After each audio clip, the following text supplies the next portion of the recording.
Richie Rich. Hello, Joe. Hello there, Johnny. Good morning. Caterpillars have 12 eyes. How about that? I mean, 6 small on eyes. a side. Small eyes, because that's a small animal. Despite having a dozen eyes, their vision stinks. Oh, well. The eyes only detect light intensity and movement and shadow. Yeah, rather than forming clear images. So they're like almost blind, So they're essentially. almost blind, Yeah. running around with half a dozen eyes on either side of their head. Yeah, not good. I'll tell you what. Like a young John Ritchie minus the extra True, eyes. that's True. right. Like minus 10 eyes. You didn't need 12 of them last night to know the Sixers stunk last night. No, Holy That was you could be so blind. Holy You hell. could be blind Holy enough. hell. You sure could. It was with 5 minutes It's left. horrible. We were down by 52 points. For those 5 minutes left. 52 They still almost points. lost by 40 or Yeah, they lost by 49. 49, I mean, by 50 is what I meant. Yes, For exactly. those that, now listen, I'd never seen anything like there's that. a little bit of the caveat. There's no Joel. There's no Paul George, obviously. There's no the Grimes. no Joel is concerning in and of Yeah. itself, too. But here's the deal. Today at 215-592-9494 when you call in, certainly would love your thoughts on what was going through your mind while you were watching that Sixers game last night. And let's really get to the heart of the matter.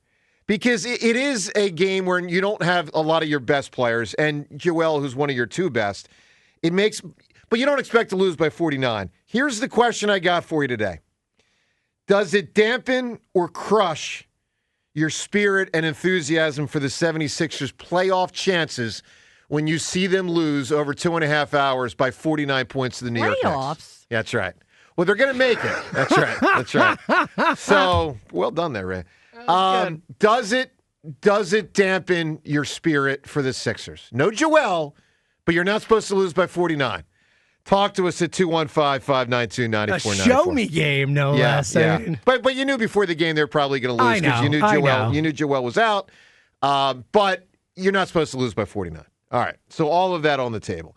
Let's get to decision week. As each day today, this week on WIP, we're drilling down on a different big picture Eagles topic. And today, the head coach, Nick Sirianni, it was all those years, it was Ava, right, that would put someone on the hot seat Yes. with Angelo's show? Hot seat. Today on the hot seat, Nick Sirianni.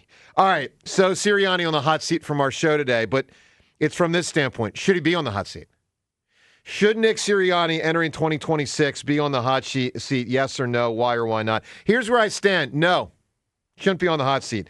Look, Surprise. Yeah, were you doing a Gomer Pyle right there? I think the Eagles got a really good head coach. And so I understand he may be on the hot seat for the owner and the GM, but if I was the owner and the GM, he would not be. I think they got a good one. We know 2025 went awry. We know his offensive deficiencies are a problem. I'm not saying it's not.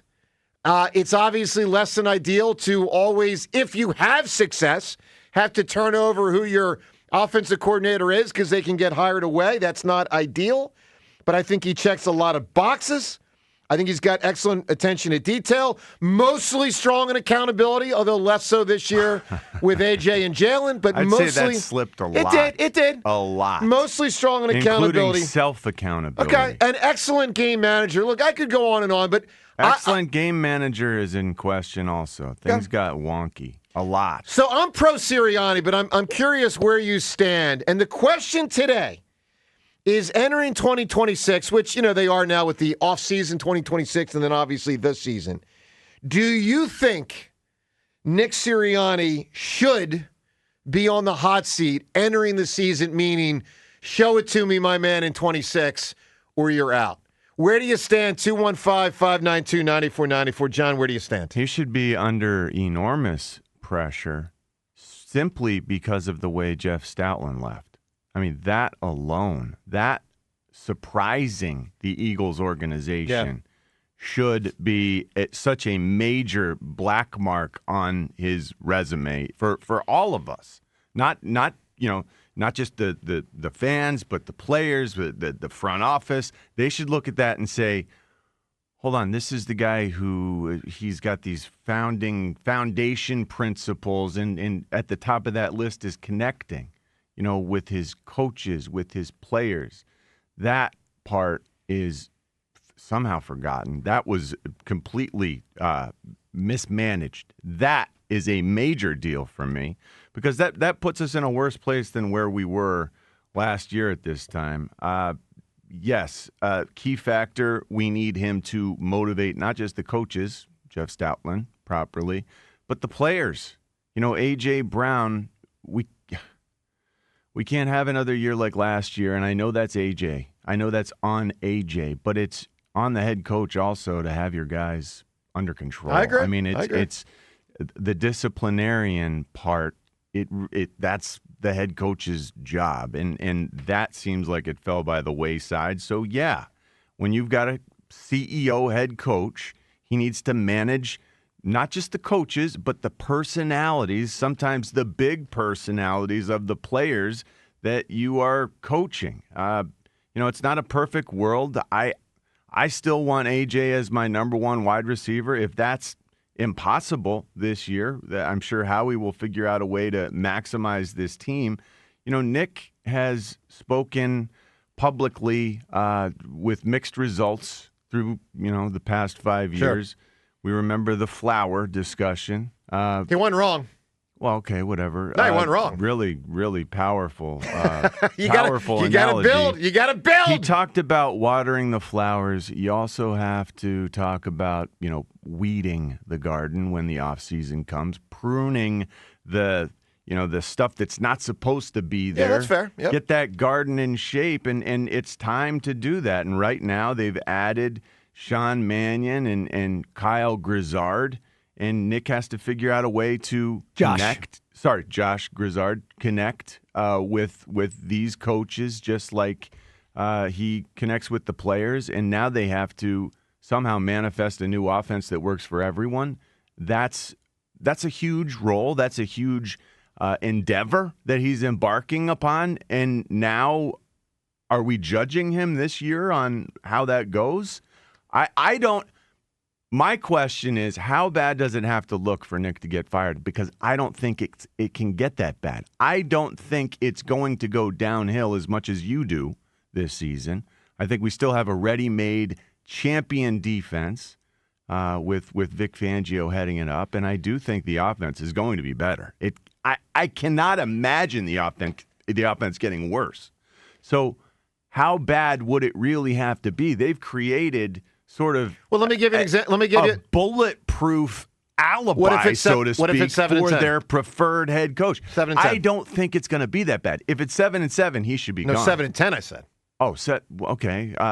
7 wins is that's so improbable, but that is nowhere close to good enough. So 7 wins, no playoffs. Yeah, that's a problem for me. He needs to be judged on a different standard because of the amount of talent that he's working with. And I think eventually this team, the organization, is going to have to come to the hard realization that part of why Nick Sirianni is here is because he's the opposite of Chip Kelly. Right. That's right. That is a big part of what they've done post Chip Kelly with both head coaches. Yep. So eventually the Eagles are going to have to discover that there's a reason that everyone else does the head coach identification process differently, and it does work. It works the Eagles' way, clearly. We've won 2 Super Bowls this way. Yeah. But it creates situations that are not optimal. And everyone else, as far as I can tell, they judge their head coaches first and foremost, on things like football acumen and their skill with devising schemes and teaching, and those X's and O's really do matter. I hope if things do go south, the Eagles challenge themselves to reevaluate this whole identification process. I think there's a better way. So, look, this is a meaty topic. There's a lot here. One of the things that complicates the conversation, as it has with the Jalen conversation for years, is we all know there has been an advantage for both Nick and Jalen with what's been around them. And that has primarily included players, but it's also included at times coaches like Stoutland. We all knew at some point they weren't going to have the seismic advantage around them and might not have much of an advantage around them. And the reality is I think the Eagles are headed into some troubled waters. That's my projection for 26. I do not expect the Eagles to be as good next year as they have been the last few years.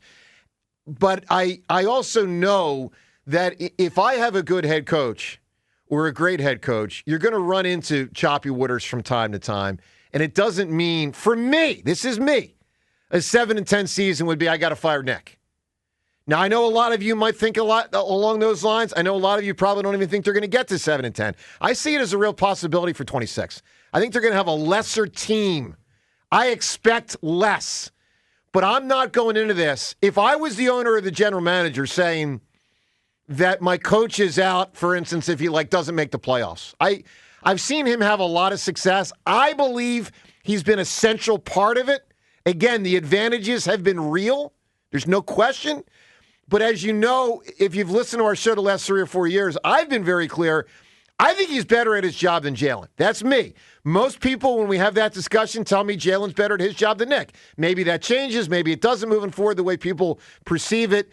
I think Nick Sirianni's a freaking heck of a head coach. I really do. But I know a lot of people out there don't think that.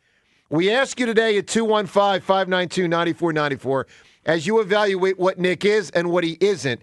And as we project toward the 2026 season, do you think, on decision week here on WIP, do you think Sirianni should be on the hot seat entering the 2026 season?